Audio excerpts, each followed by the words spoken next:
Pixels. Our screens are made up of thousands of tiny square lights called pixels, and like all things computing, can only be on or off. So we can use binary to tell the computer screen what pixels to light up.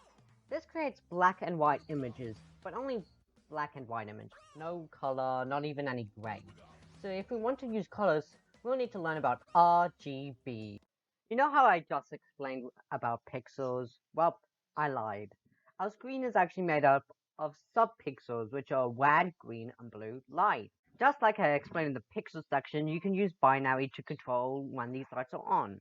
For example, if we have bits per pixel at 3, meaning that we have 3 binary numbers to work in, then that means that the first number will represent if the red light is on or off, the second number if the green light is on or off, and if the blue light is on or off. So 000 will be black because none of the lights are on.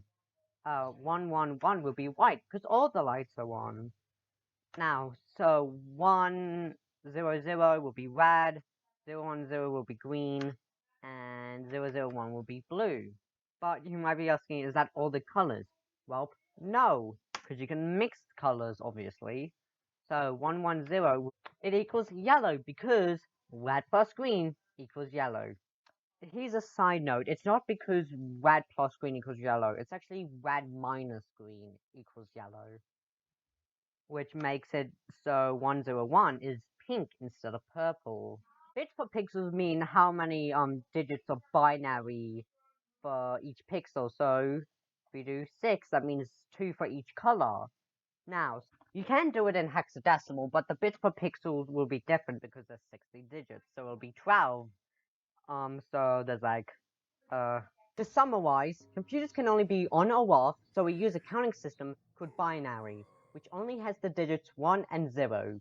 We can convert binary into a system called hexadecimal, which has 16 digits. To shorten it, we can assign characters to numbers, which lets us type text on a computer.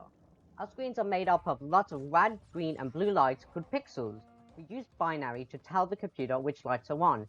This lets us form images. I hope you've learned a lot from this. Bye!